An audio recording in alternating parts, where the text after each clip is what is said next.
আজকে আমি বানাচ্ছি মোরলা মাছের টক। এই গরমের মধ্যে একঘেয়েমি মাছের ঝোল ঝাল আর ভালো লাগছে না, তাই একটু টেস্টটা চেঞ্জ করার জন্য, মুখটা পাল্টানোর জন্য আমরা করছি মোরলা মাছের টক, যেটা খেতে ভীষণ ভালো হয় এবং খুব অল্প উপকরণে বানানো যায়, খুব সহজেই হয়ে যায়। যার জন্য কী কী নিয়েছি একটু দেখে নিন। মোরলা মাছ নিয়েছি, নুন দিয়ে দিলাম, এখানে হলুদ দিয়ে দিলাম,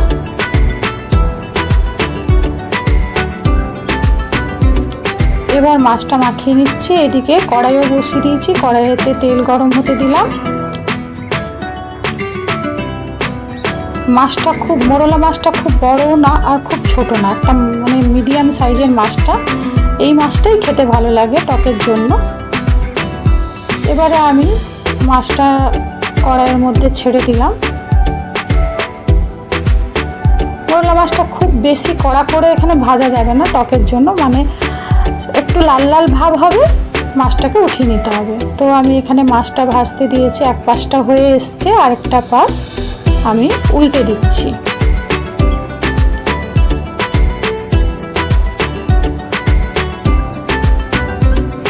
এই মোরলা মাছটা খুব কম সময়ের মধ্যে মোরলা মাছের টকটা আপনারা করে ফেলতে পারবেন, আর খুব অল্প জিনিস দিয়ে বানানো যায়।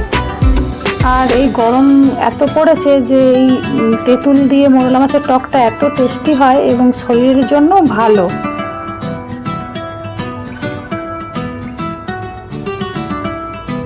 মাছটা ভাজা ভাজা হয়ে এসছে, খুব বেশি ভাজবো না, এবার মাছটা উঠিয়ে নেব, ফ্রাই হয়েই এসছে।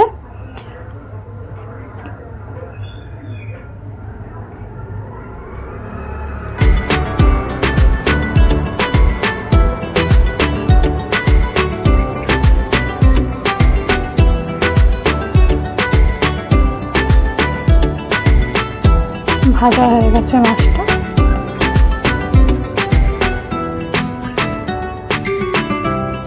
এবার মাছটা তুলে নিচ্ছি আমি।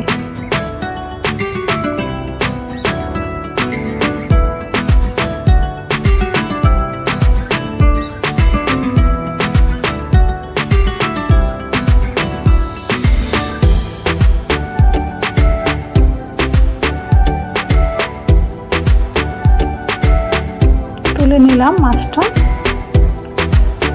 এবার ওই তেলটার মধ্যেই আমি এখানে ফোড়নটা দিয়ে দেব, আর এখানে তেল আর দিচ্ছি না।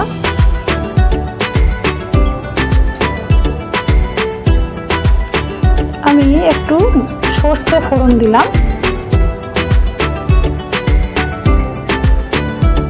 আর শুকনো লঙ্কা একটা ভেঙে দিয়ে দিলাম।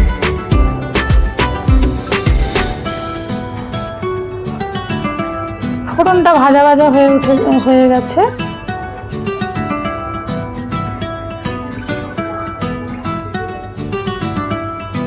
এবার আমি হলুদ দিয়ে দিলাম,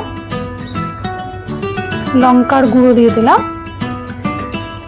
এবার কিছুক্ষণ মানে 10-15 মিনিট 20 মিনিট আগে আমি একটু তেঁতুল জলে ভিজিয়ে রেখেছিলাম, সেই তেঁতুলটাকে চটকে তেঁতুলের কাঠটা বের করে নিয়েছি, সেটা আমি এখানে ঢেলে দিলাম, তেঁতুলের কাঠটা।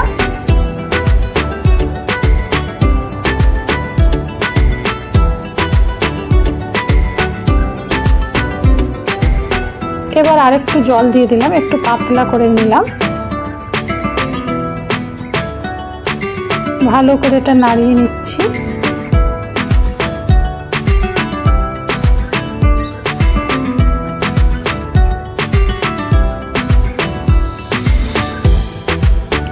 এবার নুন দিয়ে দিচ্ছি পরিমাণ মতো।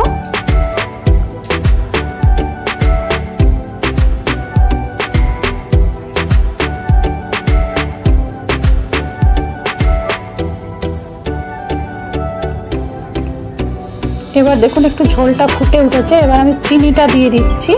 এবার চিনি দেখুন আপনারা যে যেরকম খাবেন সেরকম দিতে পারেন। কেউ টক ভাতটা বেশি খেতে ভালোবাসে, কেউ মিষ্টি খেতে ভালোবাসে, কেউ টক মিষ্টি ঝাল এরকম লাগবে এরকম খেতে ভালোবাসে। যে যেরকম খাবেন সেরকম ব্যালেন্স করে চিনিটা দিয়ে দিবেন।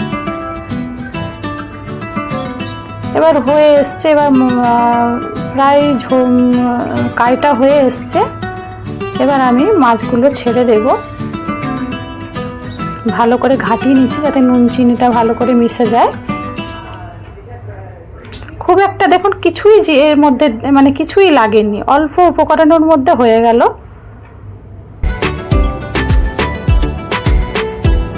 পুরো রেডি হয়ে গেছে আমাদের মাছের টক। বেশ সুন্দর দেখতে হয়েছে।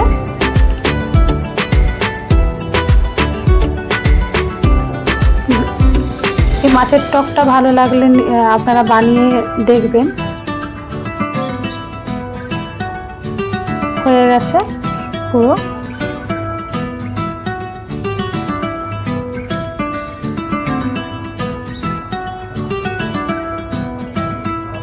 কাইটা শুকিয়ে গেছে।